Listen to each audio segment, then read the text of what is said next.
Hey, America. Time to talk about one now with your host, Detroit Dad.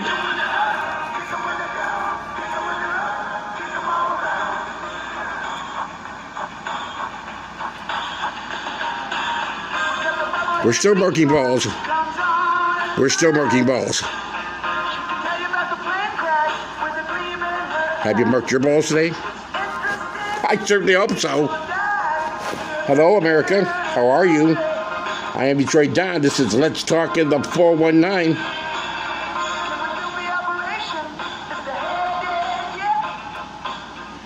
And we are going to tell you something right now.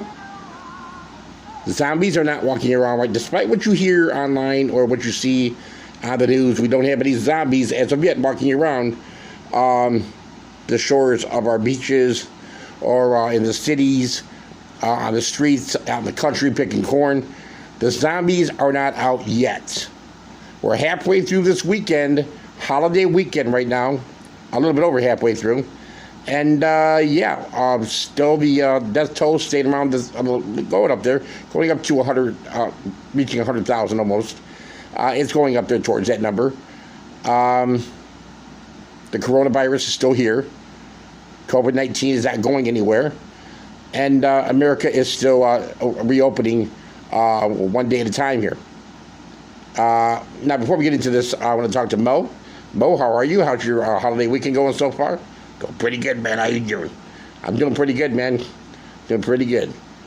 I want to talk a little bit tonight about what Trump supporters are talking about and what Donald Trump has been trying to tell everybody since day one of the so-called hoax. He called it back at a rally back, I believe it was in February. It could have been March. I think it was in February or January. And, of course, now we have one. On the other hand, this is what I'm going to say to you. On one hand, we have Fauci and all these scientists saying, you know, this is going on, that's going on, and if you reopen, this is going to happen. That we're going to get into that reopening part down the road here. But what I want to speak tonight about is as we do reopen the country, as we do step back outside and do what we have to do. How is this going to affect you as an individual in the long run, in your way of thinking about things? Because this isn't just a virus that's going on. This is a brain teaser. This is something that's going to mess with you for quite some time. You know, I'm not a doctor. I can't say that for sure. We can act like we're in an AA meeting right now, or an NA meeting, and I can't speak for other people. But I know for me, for Detroit Don, it's going to affect me a little bit. I'm going to worry, you know, if I catch this thing, you know, I'm not going out right now because I have other health issues going on. I'm not taking that chance. The Trump people are saying this is a fake thing. It's all about control. It's all about making Don John lose the election in November.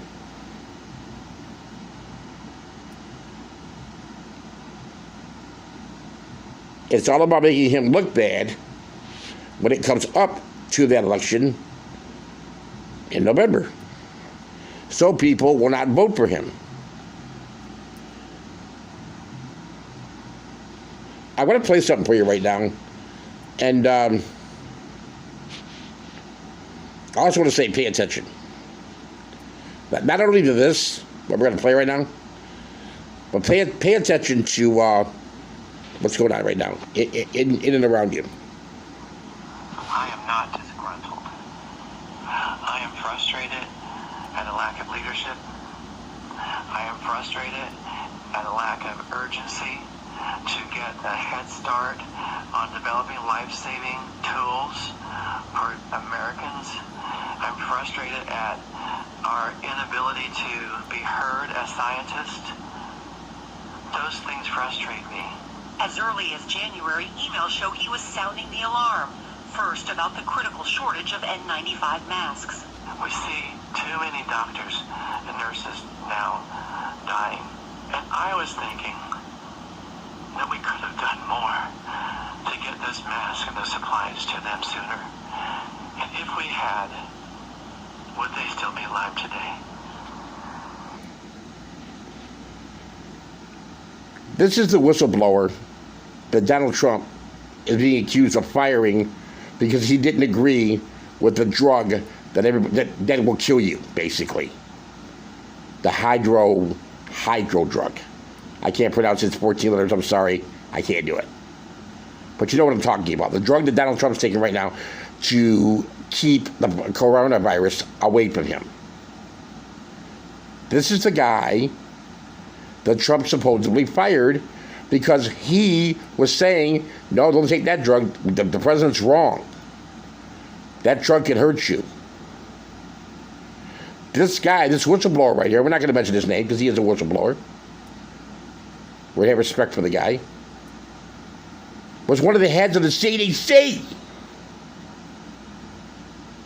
Was a big shot in there. Ran a lot of people. A lot of tests. No, a head scientist. And gone, if it's true, gone because he didn't agree with Donald Trump. It's a horrible thought to think about the time that passed when we could have done something and we didn't. You believe you were retaliated against because you raised concerns about hydroxychloroquine? Yes, I do. You've been sounding the alarm about the lack of testing platforms. This sounded like an important job. That's an important initiative. Nora, I'm the director of BARDA. To take me out of our organization, focus on drugs and vaccines and diagnostics in the middle of a pandemic, the worst public health crisis that our country's faced in a century, and decapitate the BARDA organization to move me over to a very small, focused project of any scale, of any level of importance. Now, could this guy be lying? Is this guy a real scientist? I mean, you can say the guy's lying. You have to also add to that, I don't think he's a real scientist. Of course, we know that is not true. He is. So why would he want to? Why would he want to Why would he want to commit career suicide, especially in the middle of a pandemic? Why would he want to do that? Now that part doesn't make any sense. That part they lose on. The conspirators out here who are saying that, hey, wait a minute. They just want Trump to fail. A lot of people are counting up deaths, saying it's coming from other things. People are dropping over from heart attacks and from strokes and from choking on food. Okay, that's fine. I understand where you're coming from. I get that. But this is a virus that attacks everything, especially the heart, the lungs.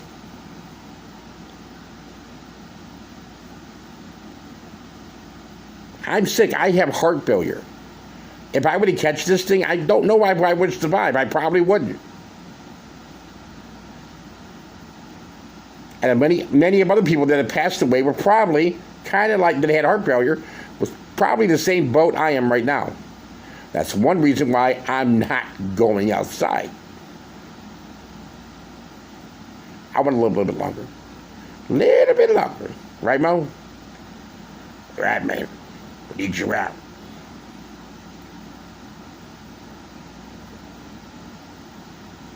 The conspiracy of the Trump supporter and the Trump team is this is all made up, and they're going to prove that by opening up the country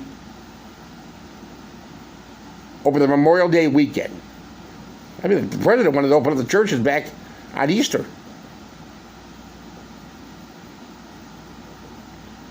A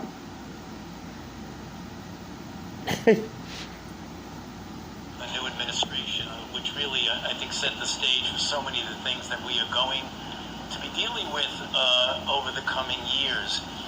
Given, as you heard from the introduction, that I have been around for a while and have had the opportunity and the privilege and the pleasure of serving in 5 administrations, I thought I would bring that perspective to the topic today, is the issue of pandemic preparedness. And if there's one message that I want to leave with you today, based on my experience, and you'll see that in a moment, is that there is no question that there will be a challenge, the coming administration, in the arena of infectious diseases, but also there will be a surprise outbreak.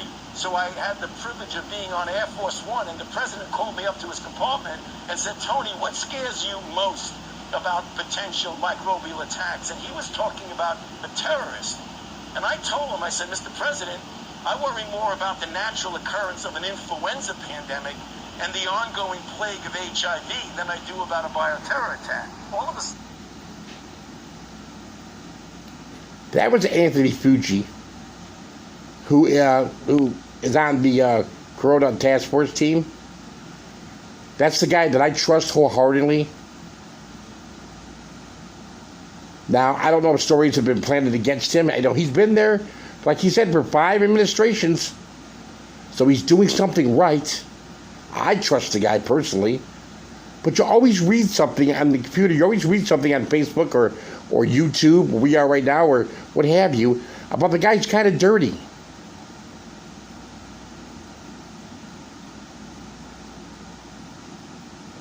I think he's being forced into a situation that he doesn't want to be in.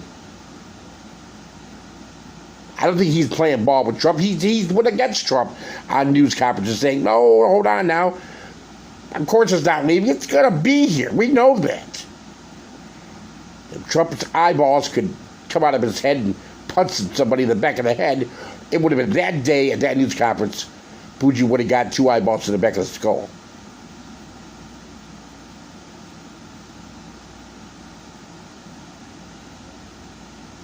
Do you trust Anthony Fauci? I do.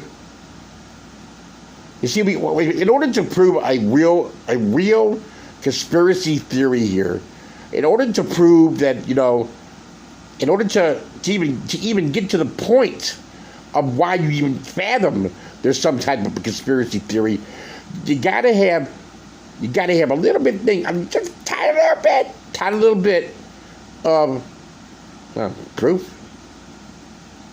At least a half of a centimeter of a thing. You gotta have something. You can't just go out and say, "Well, the guy had a pencil."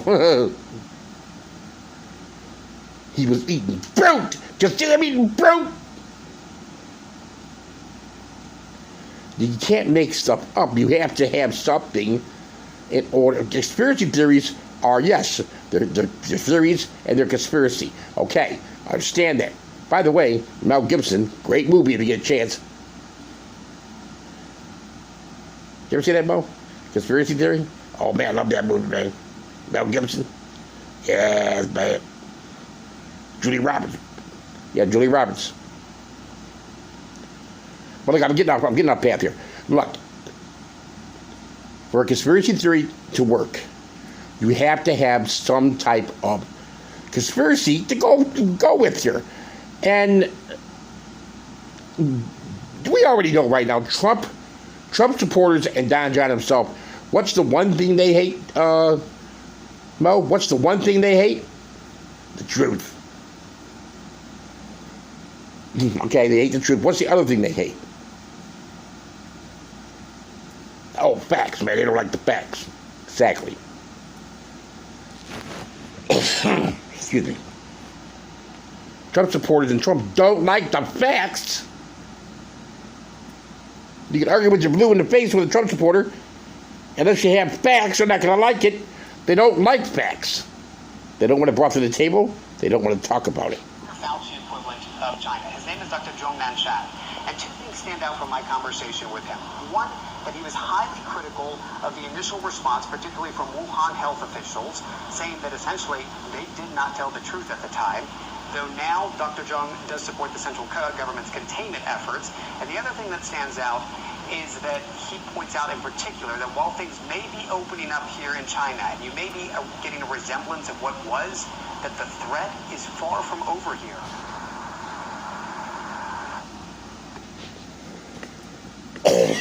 Excuse me. China. Oh, China. China's opening back up, of course. They had a little downfall there. Everybody said that somebody ate a bat, and that's how the coronavirus got here. I don't know. Whatever. Who in the hell eats bats? I don't know.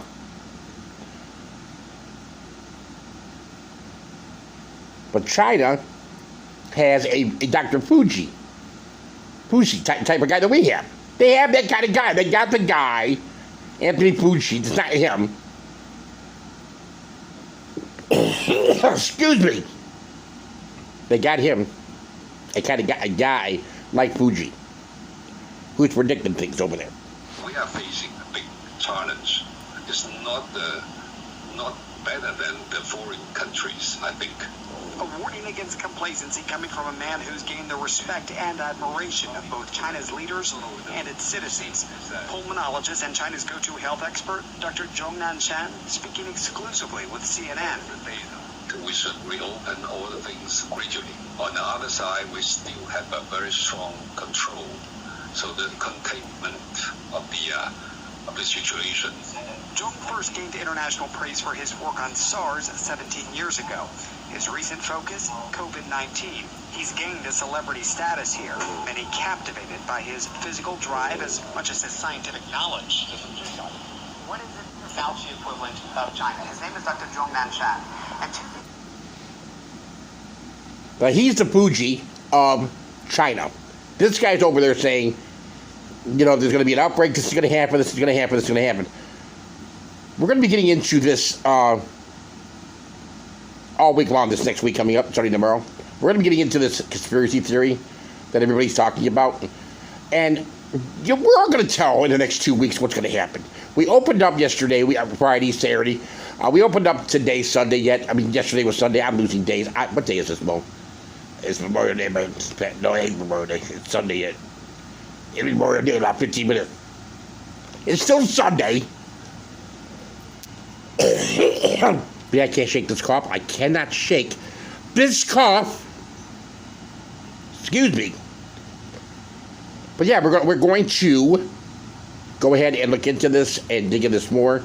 Like I said, we're going to have a live classroom lesson here in the next 2 weeks. We're going to find out in the next 2 or 3 weeks, because this weekend was everybody was out, you know, with their bras off and shorts on. You know, I haven't wore pants all weekend. I haven't wore a pair of pants probably 2 weeks after this happened. But anyway, that's just me. I don't like pants anymore. The bottom line is 2 or 3 weeks down the road, we're going to know if this was a conspiracy theory to get Trump or anywhere near that, or this is an actual real-life virus. And I don't want to disrespect the people that have lost their lives right now. I'm not saying that to disrespect them. Obviously, there's some type of virus going around that's killing people. I believe there definitely has to be some type of thing going around here that's taking people out. Even if it's messing with their immune system when they already have a pre-existing condition, such as me, such as I do.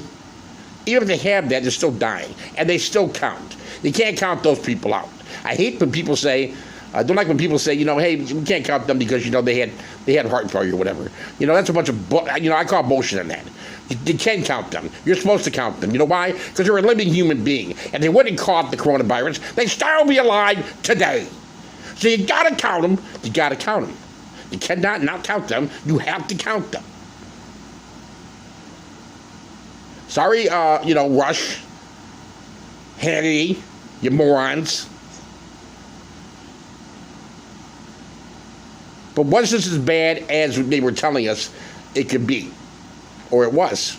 Or what have you? Our economy is going to be, it's not going to come back for a long, long time. You can keep giving $1,200 checks out every 2 weeks. It doesn't matter. The economy is shot. That is where the Trump, and to me, that is where the Trump people have a solid foot of hope. This could have been a conspiracy theory. That, and it is election year, and guess who we're voting for? That's right, ladies and gentlemen. We are voting for President of the United States. And guess who's running again for a second term? Second term? Where did that come from? I don't know, man. Donald J. Trump. Don John Trump is running again for president. So we are going to wait and see. We nobody's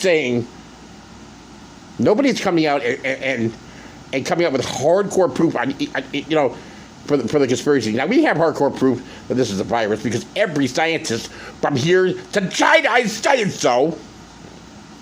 So we got proof of that. We don't need any more proof of that. We got plenty of proof of that.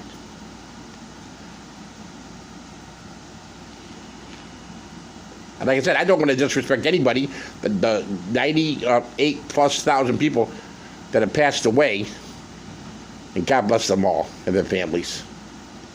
It doesn't matter if they were, a baby dying or a 100-and-some-year-old person. It didn't matter. It's a human being. It's a human being. When we stop looking at people, only the numbers, we start numbering people. When we stop looking at people as human beings, we have a serious problem. When we don't count every death, we have a serious problem. When we don't investigate why they died thoroughly and forget what side of the aisle that you're sitting on, whether Republican, Democrat, we have a very, very serious problem. I would say conservative, but Mo, conservatives don't exist, man. They're pissed off Republicans. Thank you.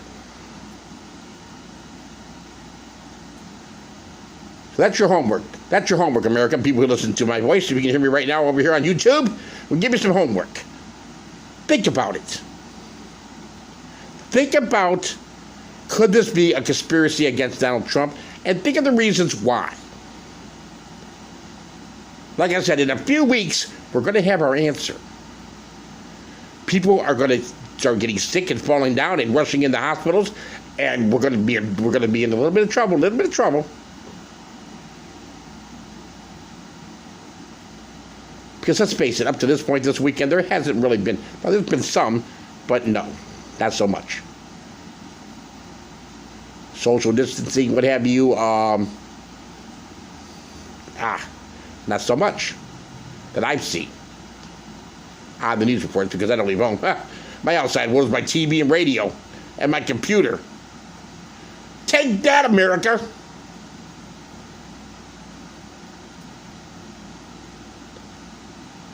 But I got to be safe, but so does a lot of other people. And that's what we're doing here on this show, trying to make everybody safe and sound and do the right thing. So that's at least what we're trying to do here on Let's Talk in the 419.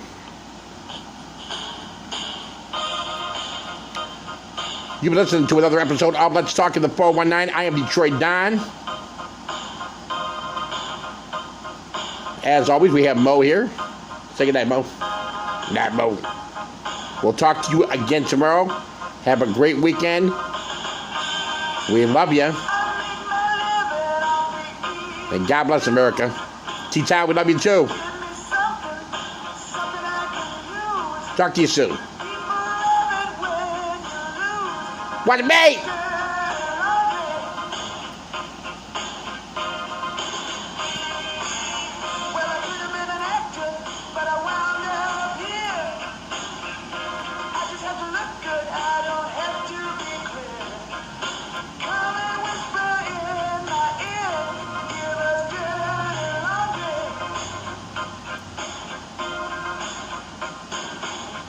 Come on down.